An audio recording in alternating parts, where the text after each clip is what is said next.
সহমর্মিতা প্রদর্শনের জন্য এসেছি। ব্যানারে যদিও লেখা হয়েছে ত্রাণ, সম্মানিত উপস্থিতি, এটা ত্রাণ নয়। আমরা এসেছি আপনাদের সহমর্মিতার জন্য। সহমর্মিতা দেখাতে গেলে অন্তত কারোর বাড়িতে গেলে কিছু নিয়ে আসতে হয় হাতে করে, জাস্ট এতটুকু। এইখানে যা, এটা একেবারে অপ্রতুল, এটা সমস্যার তুলনায় কিছুই না। এটাকে আমরা জাস্ট শুধু এটা দেওয়ার জন্য আসি নাই, আমরা আপনাদের সাথে সহযোগিতার জন্য, আপনাদের সহমর্মিতার জন্য আমরা এসেছি। সম্মানিত উপস্থিতি, সম্মানিত এলাকাবাসী, আপনারা খেয়াল করে থাকবেন, বাংলাদেশ জামায়াত ইসলামী একটি আদর্শিক সংগঠন।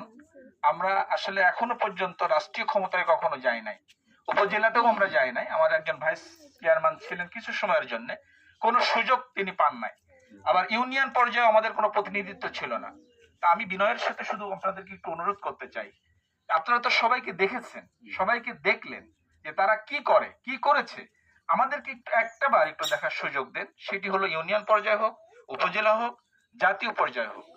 আপনারা আরো, আমি বলবো একটু খেয়াল করে দেখেন, যারা আপনারা সনাতন ধর্মী ভাইয়েরা আছেন বাংলাদেশের, আমি একেবারে চ্যালেঞ্জ দিয়ে বলছি, আজকে থেকে খেয়াল করে দেখবেন বিগত যতগুলি আপনাদের জমি লুণ্ঠন, বাড়িঘর দখল, হেনস্থা, নারী নির্যাতন যা হয়েছে, ম্যাক্সিমাম একটি দলের পক্ষ থেকে 70 অথবা 65% হয়েছে, আরেকটি দল দ্বারা বাকিটুকু হয়েছে।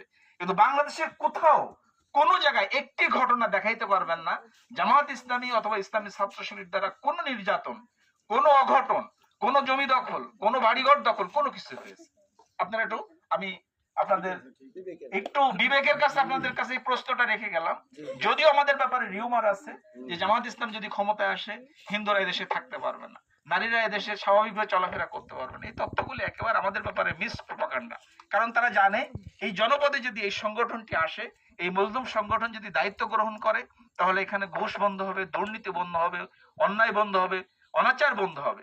সুতরাং এই সুযোগটা তারা আমাদেরকে দিতে চায় না। আমি শুধু আপনাদের বিবেকের দরজায়, বিবেকের কাঠগড়ায় একটিবার আমি আবেদন রেখে যেতে চাই, আমাদের মনিরামপুরের গণমানুষের নেতা, প্রিয় নেতা অ্যাডভোকেট গাজী ইনামুল হক ভাই এমপি ক্যান্ডিডেট হিসেবে সামনে আসবেন, তার প্রতীক হলো দাঁড়িপাল্লা।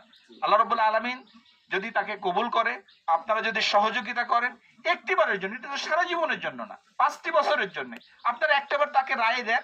যদি সেই 5টি বছরের মধ্যে যদি দেখেন অন্যরা যা ছিল উনিও তাই, 5 বছর পরে আবার আপনারা চেঞ্জ করে দিবেন। এটা তো একেবারে দীর্ঘদিনের জন্য না, স্থায়ী না, অস্থায়ী। তো আমরাই আপনাদেরকে শুধু অনুরোধ করব, আমাদেরকে একটু সহযোগিতা করেন, আমাদেরকে একটু সুযোগ দেন, আমাদেরকে একটু দেখার, পরীক্ষা করার সুযোগ আপনারা নেন।